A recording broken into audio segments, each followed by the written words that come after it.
प्रिय मित्रों, नमस्कार। आप सभी का बहुत बहुत स्वागत है।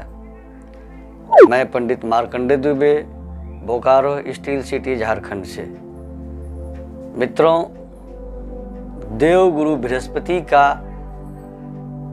धनु राशि में आना, धनु से मकर में जाना, मकर में पुनः वक्री होना और वक्री रहते हुए 30 जून को पुनः केतु के साथ संबंध होना अपनी ही राशि धनु में 5/11/19 से एक साथ हुए थे और अंत में ये 23 सितंबर तक एक साथ रहेंगे।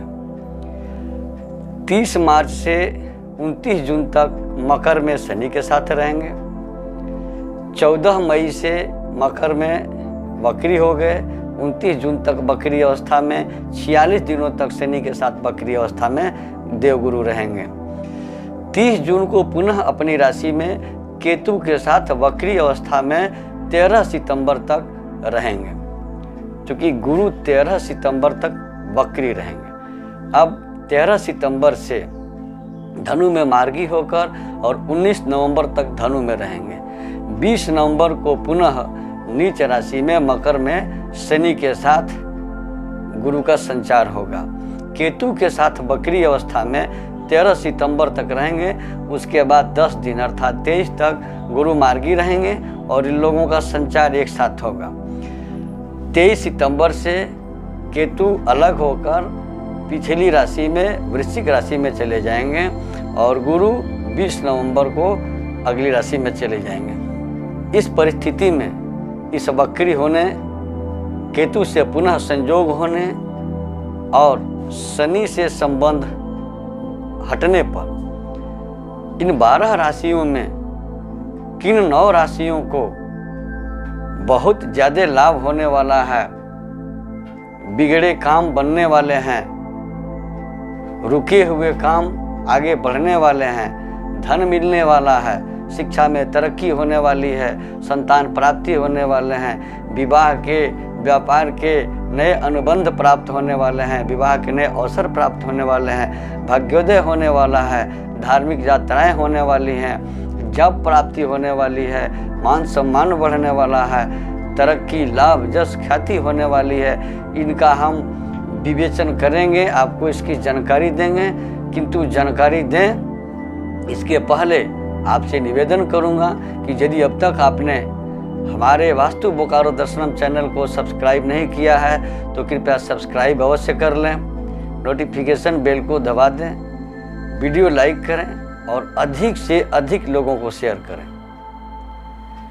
मित्रों,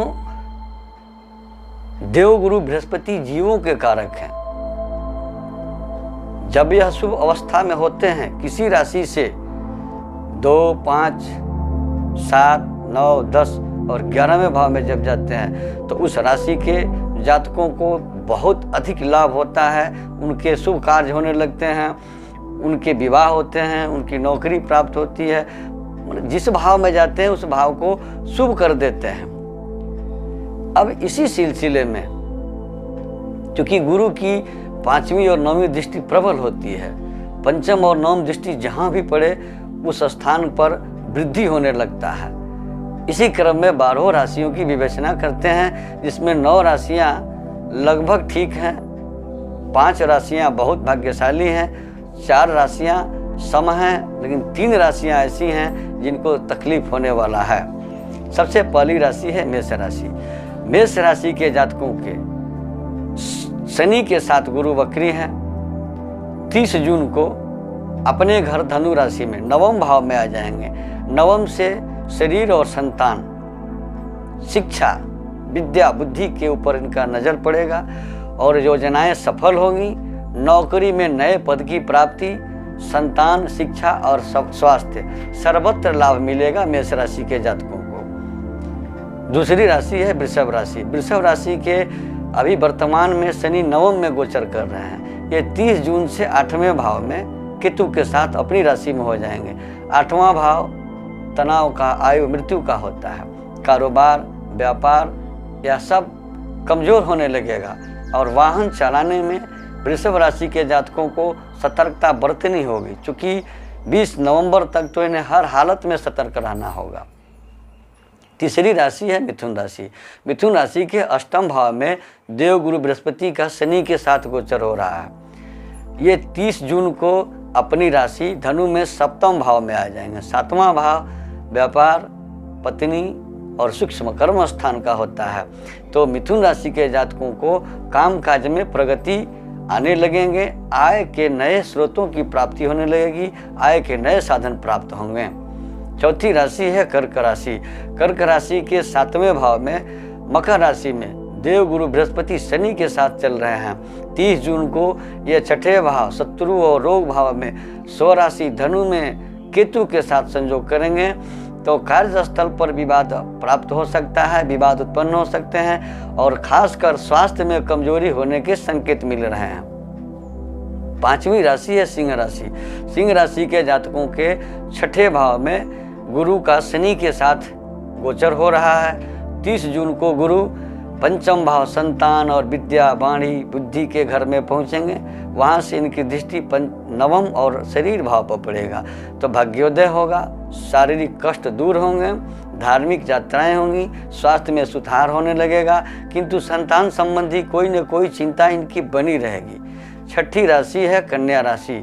कन्या राशि के जातकों के पंचम भाव में गोचर करते हुए गुरु पुनः 30 जून को चतुर्थ भाव स्वराशि में केतु के साथ हो जाएंगे और वहां आने के बाद चतुर्थ भाव माता, भूमि, भवन, वाहन का होता है। उस स्थान पर जब धनु राशि में गुरु पहुंचेंगे 30 जून को, तो 30 जून से 20 नवंबर तक का समय माता, भूमि, भवन, वाहन, स्थान आदि स्थानों पर प्रभाव डालेंगे। इन स्थानों के सुख में कमी हो सकती है अथवा यहाँ परेशानी हो सकती है। 7वीं राशि है तुला राशि। तुला राशि के चतुर्थ भाव में गोचरकृत गुरु 30 जून से तृतीय भाव में आ जाएंगे। तृतीय गुरु को पूज्य कहा गया है, लेकिन तृतीय से सप्तम और एकादश स्थान पर गुरु की दृष्टि पड़ रही है 30 जून से 20 नवंबर तक। तो तुला राशि के जातकों के लाभ के अवसर, व्यापार के अवसर या पति पत्नी प्राप्ति के अवसर प्राप्त होंगे। दोनों जगह अच्छे हैं और इनके नुकसान की भरपाई हो सकेगी। 8वीं राशि है वृश्चिक राशि।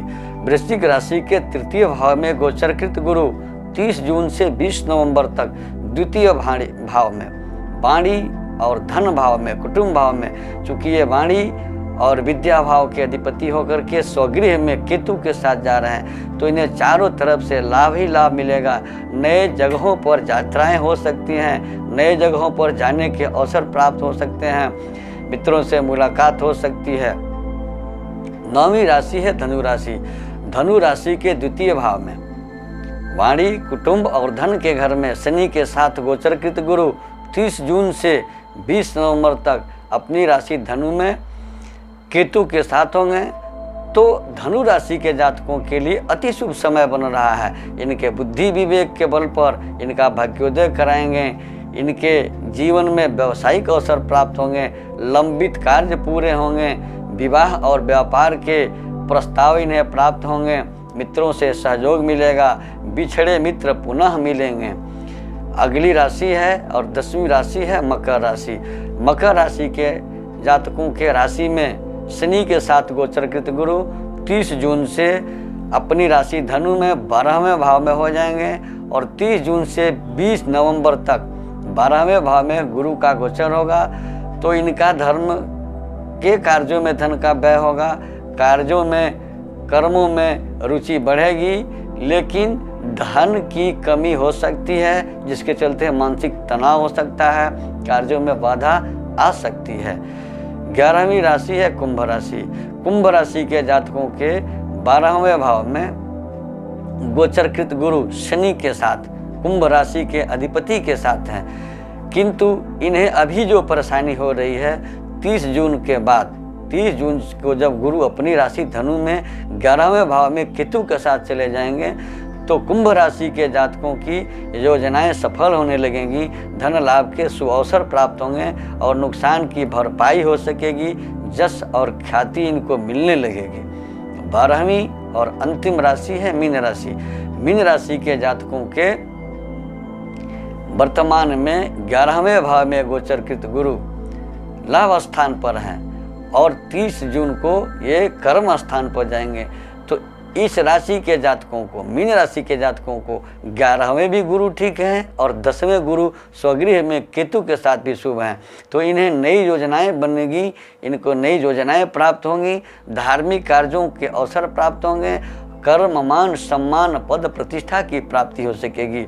मित्रों, इन 12 राशियों में वृषभ, कन्या और मकर को जिन राशियों से 4, 8, 12 में गुरु का गोचर होता है उनके लिए गुरु निंदे हो जाते हैं, कमज़ोर हो जाते हैं, उनके कार्यों में बाधाएं पहुंचाने लगते हैं। तो वृषभ, कन्या और मकर राशि के जातकों को बृहस्पतिवार के दिन चने की दाल का दान, हल्दी का दान आवश्यक रूप से करना चाहिए। स्नान के जल में चुटकी भर हल्दी पाउडर डालकर स्नान करनी चाहिए। माथे पर केसर अथवा हल्दी का तिलक प्रत्येक बृहस्पतिवार को लगाना चाहिए। कर्क, धनु, मीन और तुला राशि के जातकों के लिए गुरु पूज्य हो रहे हैं, अतः प्रत्येक गुरुवार के दिन केले के वृक्ष में जल डालने से इनको यथोचित लाभ प्राप्त होगा।